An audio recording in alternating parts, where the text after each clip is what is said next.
My brother vanished on Juniper Road. I found a book buried in the woods, then something started knocking from inside the walls. Now every night at 2:12 a.m., it comes back and it's wearing his face.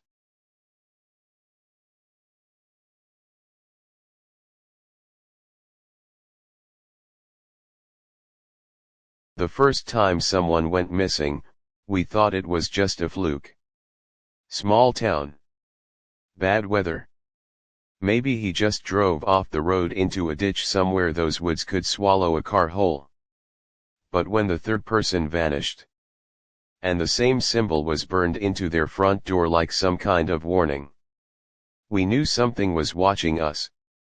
And it wanted more. I never wanted to come back to Juniper Road. That stretch of forest outside Dry Creek was a ghost town long before the disappearances started. Nothing ever felt right there. The trees grew too close. The birds didn't sing. And at night, the wind didn't blow. But you could still hear something move. Still.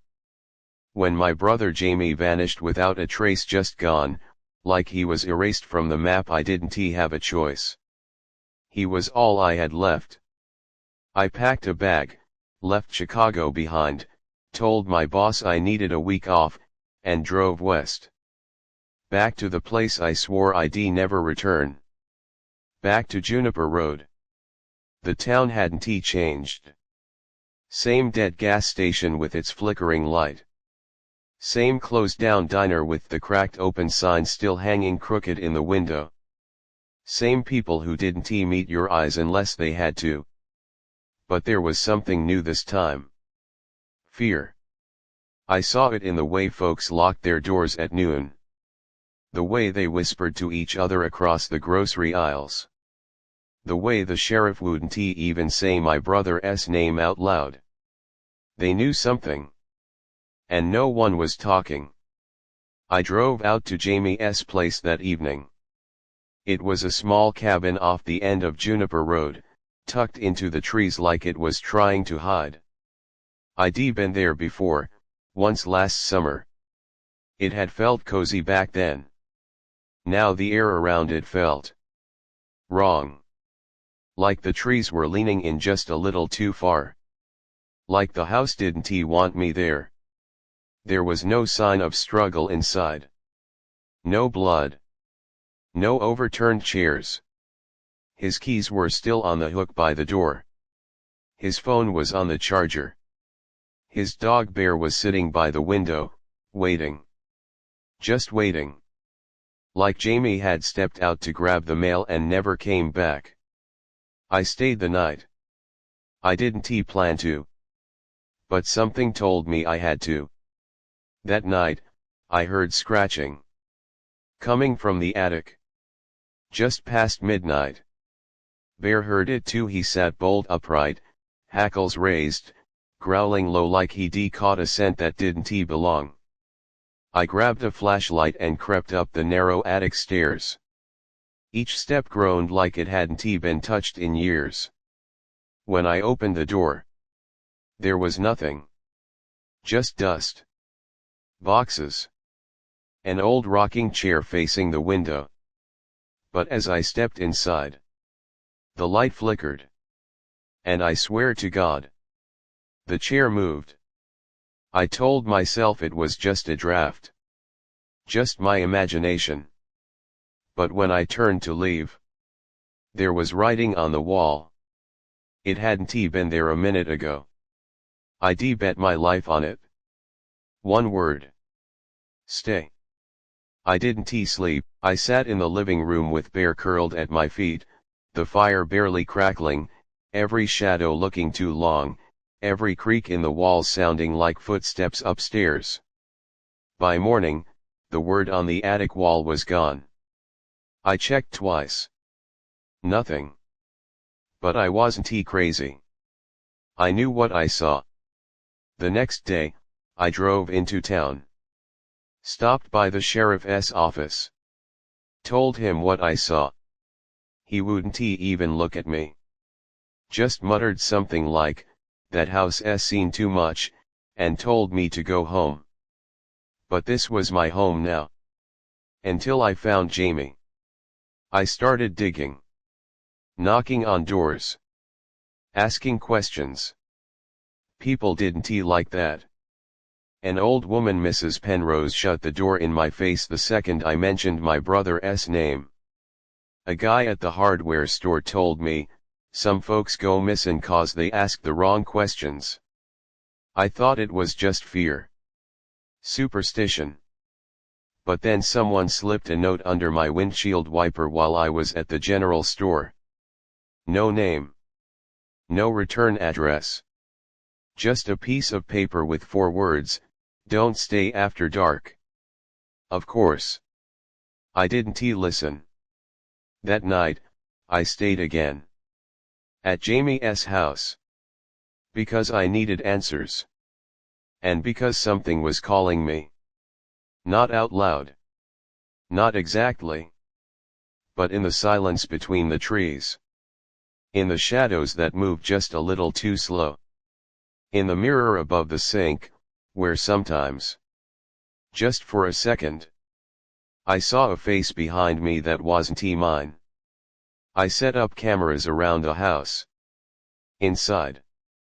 Outside. Left them rolling all night. Next morning, I checked the footage. And my blood ran cold.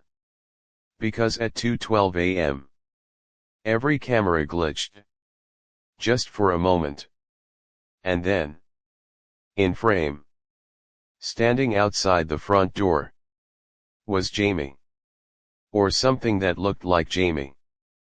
But his eyes were all wrong. And he didn't knock. Didn't move. Just stood there. Staring at the camera. When I ran outside, there were no footprints. Nothing on the porch. But I wasn't alone. Someone or something was in those woods. And I was about to find out just how deep Juniper Road's secrets went. Because the disappearances weren't random. They were ritual. And I was already part of it. Part 2: What the Woods Remember. I didn't leave the house for 2 days. Not because I was scared, at least, that's what I told myself. But because something had changed the moment I saw that video. The thing standing on Jamie's porch looked like him. But it wasn't he. Not really. I replayed the clip frame by frame. The eyes. They were too dark. Too hollow. Like someone had scooped out the soul and left the skin behind. And for just one frame. One single second. Its mouth opened. Wide. Too wide. And whispered something I couldn't hear. But when I zoomed in, turned the brightness all the way up, I could see what it said. One word. Run. The next night, I heard it again. A knock at the door. Exactly at 2:12 a.m. 3 knocks. Slow. Rhythmic. Like it knew I was counting. I didn't answer. Didn't move. Just sat there, frozen, staring at the doorknob as it twitched. Bear growled from under the table, low and trembling. And then, nothing. No footsteps. No fading sound. Just silence. A kind of silence that listens back. The next morning, I checked the camera. The figure was back. But this time, it was closer. Half a step forward. Staring directly into the lens. Its mouth was closed this time.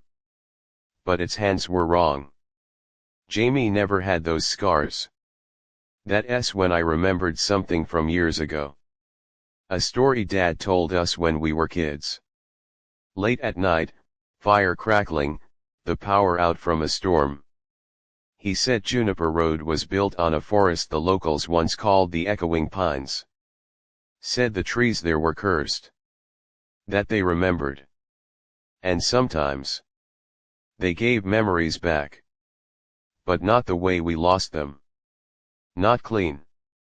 Not whole. Twisted. Alive. I didn't believe him back then. But now I wasn't so sure. Especially after I followed the path. See, behind Jamie's house, there's an old trail. Barely there. Overgrown with bramble and rot. But it's marked. With small, flat stones.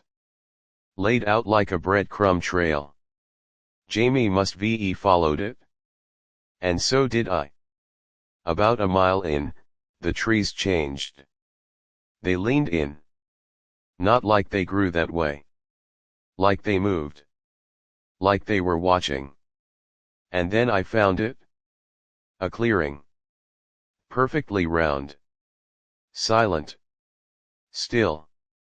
In the center, a circle of stones. And inside that circle, a book. Old. Leather. Bound shut with rope and rusted nails. It shouldn't have been there.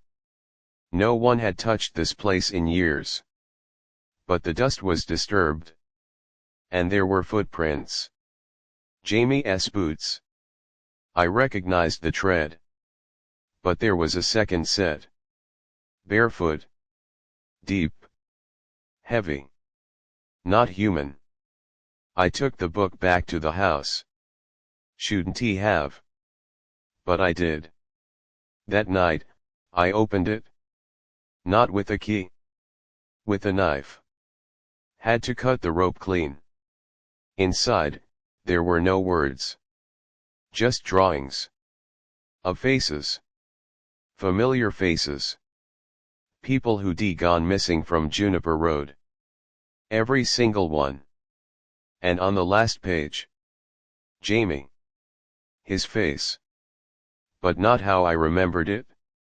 Mouth open. Eyes black. And something, behind him. Something with antlers. That night, the knocking didn't come from the door. It came from the walls. From under the floorboards. From inside the attic. It was like the house itself had begun to echo. And every echo, sounded like Jamie. I packed to leave. I'd had enough. But as I reached for the door, I saw it. Another note. Not outside. Inside. On the kitchen counter. Fresh ink. You broke the circle. You let it in. I ran. Didn't he grab my bag? Didn't he lock the door? Just ran into town. Straight to the only person who might know something. Mrs. Penrose. This time, she let me in. Said she'd been expecting me. Said Jamie came to her 2 weeks ago. Panicked. Rambling about the thing in the woods. Said he'd found a door in the clearing. A door with no handle. Just a mark carved into the frame. The same symbol burned into the missing people's doors. And he was hearing voices. Voices calling his name from the trees. From the water. From the mirrors. She begged him not to go back. But he did. And that was the last time anyone saw him. I asked her what the thing was. What lived in those woods. She just said, it's not what it is. It's what it remembers. And now. It remembers you. I left town that night. Drove straight through until the gas light came on. Didn't he stop? Didn't he sleep? Didn't he look in the mirrors? Because I saw something move in the back seat. Something wearing Jamie's face. It's been 4 months. I'm back in Chicago. I keep the lights on. Haven't slept more than a few hours at a time. And every night. 2:12 a.m. I hear knocking. Not at the door. Not even from the walls. From inside me. From the part that still hears the woods whisper. And I know. I never left Juniper Road. Not really. Because once the forest remembers you, you never get to forget it.